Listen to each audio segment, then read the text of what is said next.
All right. Well, let's talk to Megan in Washington, who had, I think, a question for you, Sin. Megan, what can we do for you tonight?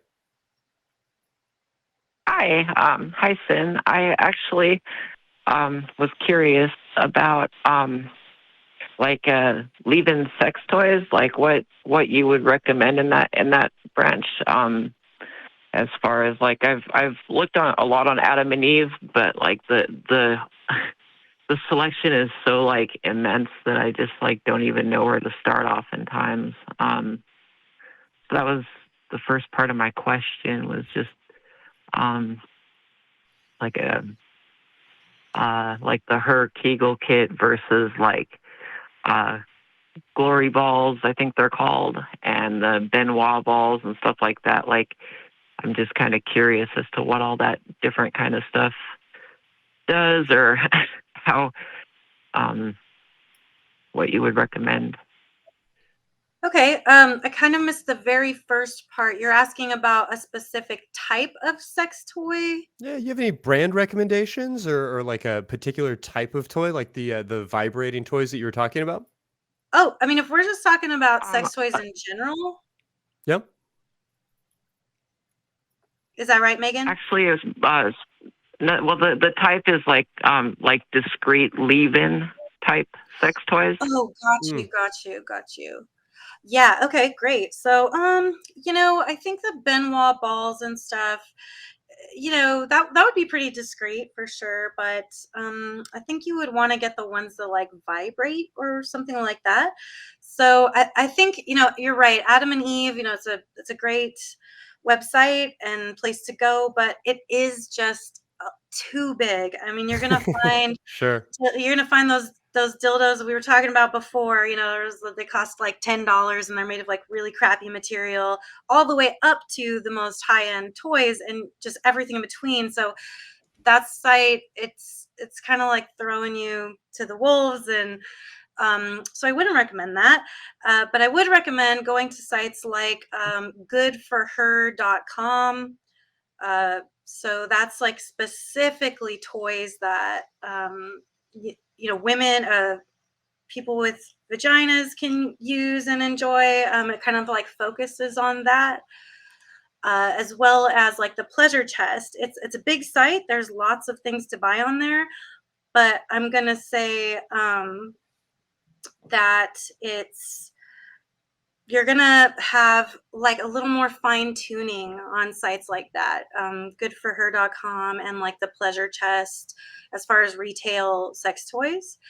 And then for insertables, I think too that like, it's for you to go on those sites and then kind of like uh explore, because you'll maybe find one thing that you are kind of looking for. Like, let's say you find those Benoit balls, maybe vibrating ones with a little remote or something like that. And then you're like, okay, Yeah, well, maybe I'll put that in the cart for now. But then what it'll do is it'll say you should also check out these things that are kind of like related. And then you can go click on that, and everything you like, put it in the cart, and um, then go back through the cart and be like, okay, which ones have the highest ratings? I mean, read the reviews. And that's the thing, is like sites like that have real meaningful reviews. The people who, go to those stores and they buy those toys, they're actually on there writing how it really is. You know what I mean? Rather than just being like, oh, yeah, no, you should buy this toy because I got paid to say it. Yeah, Uh, I don't want to single out Adam and Eve, but they are really, really huge and for yes. a reason. And yeah, a lot of these sites, it can feel like the reviews are pretty bought and paid for. Yeah, So bought and paid for. going to a place that's like a more locally owned, even if you're shopping online, but Yeah. going to a place that's a little bit smaller, I think has some benefit. Yeah, almost like a boutique sex yeah, shop, you know? yeah, Um, I so will say, Megan, yeah. I'm that looking at I the kind good of in for her one. particular recommend WeVibe as an organization. If you're looking for a specific brand name, that may be a place to consider. They have a number of vibrating insertables that are app able and a lot of fun. Yeah, agree. Cool.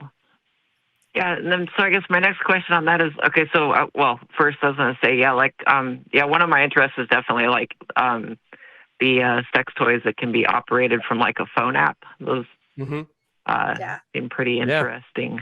And then WeVibe does so I that, guess and they're my way other, better than they are in like bad movies. I feel like even before the technology existed to do this, it was like a trope in sex comedies to have the remote controlled sex toy that inevitably like bursts into flames, which is terrifying.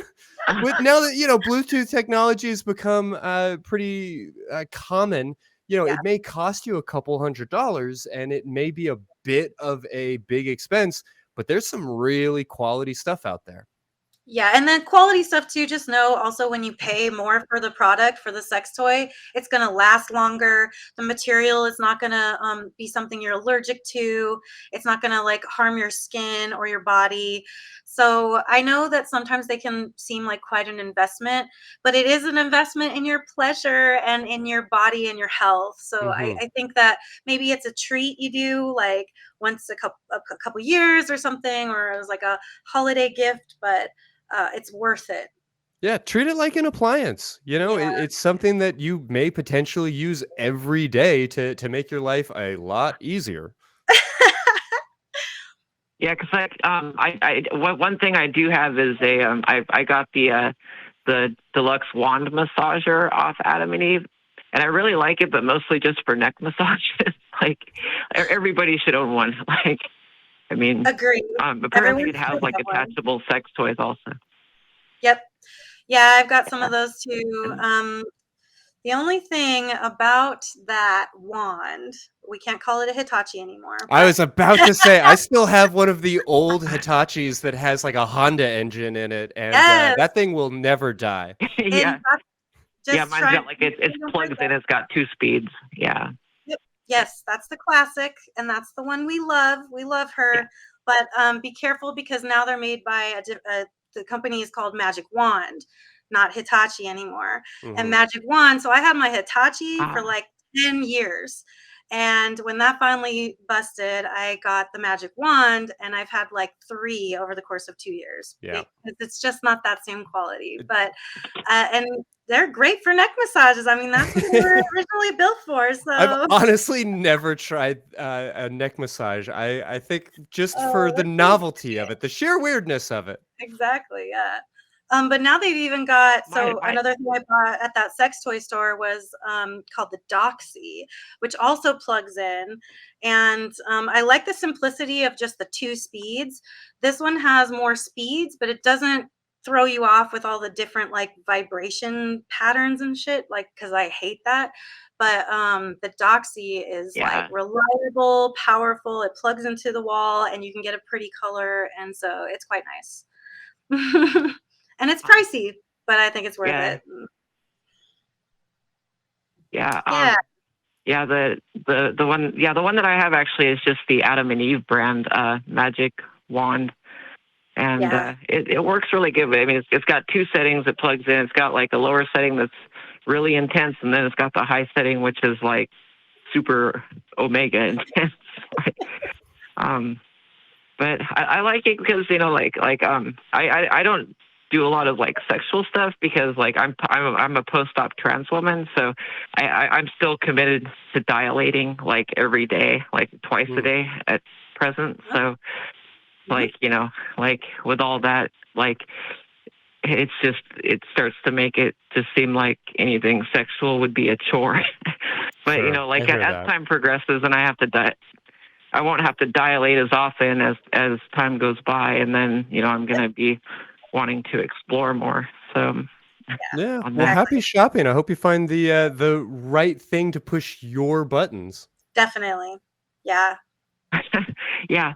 And then my other question was like what are your opinions? Like I'm kind of curious as to your opinions on wearing like people wearing discreet wearable type sex toys or whatever, like in public settings. Like do you think that's okay, or do you think like personally I don't have a problem with it. I think, but like I always wonder, like, is that ethical or would that be unethical? So here are my thoughts on that. I think that if you're doing stuff and you are getting a thrill out of it, but nobody else is made aware of it, then I don't see how that is causing harm to anyone else. Yeah. I mean, so like if I went to the shoe store and the person helping me try on shoes was a foot fetishist, as long as that person wasn't like grabbing, sniffing, licking, massaging my feet while they're helping me put shoes on, then what do I care? If they go home and they jerk off about it, I'll never know. So how does it harm me? Yeah. I feel like when we talk about these things, it's like very much, is it have the potential to cause someone else harm? So if you are sitting at a restaurant and you have something inside of you and it's making you come, but you're doing it and you're being like very silent and you're not moving around, and like literally nobody else could possibly know that you were even doing that, then it's not really hurting anyone. But if you start Yeah. trying to like make a scene out of it, almost like part of your kink is that you want to be seen orgasming in public or something like that, then you're crossing a line, because now you're forcing other people to observe you as your kink without their consent. I feel like that's And like I, the big difference. yeah, and I don't want people to be nervous about that line. I want to encourage people to not necessarily to, like, go out and play in public, but to be themselves, to express themselves. But I will just say that we often dismiss the impact that we have on other people when it comes to this space. Like in particular, if you think you're being sexy by like surreptitiously fooling around while you're on the phone with like a customer service representative or some sort of like corporate phone call situation, I'll just say, as somebody who's answered a lot of those phone calls, you're not fooling anybody and it's not great. Yeah. Yeah. Like I'm Great not a sexually squeamish person, clearly. But job. yeah, be mindful of the ways that you impact other people. But yeah, I think Sin's got the gist of it. Like if you haven't caused any harm, like what is the impact? You know, we keep coming back to that Yeah, idea. How does it affect me? yeah. And how does it affect Yeah. Yeah. people On the who are public, yeah.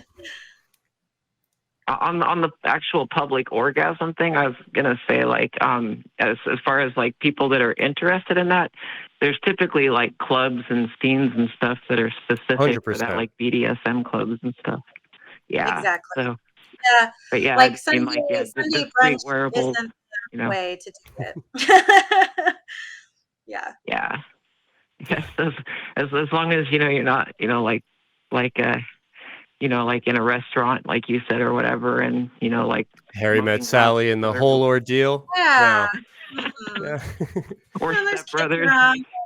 Mm-mm. Well, I hope we pointed you in the right direction, Megan, that you find the right toy for you. Love to hear from you. If you want to shoot us a email Yeah. or give us a call and let us know like where you landed. But we really appreciate Definitely. you kind of Okay. walking us through it tonight.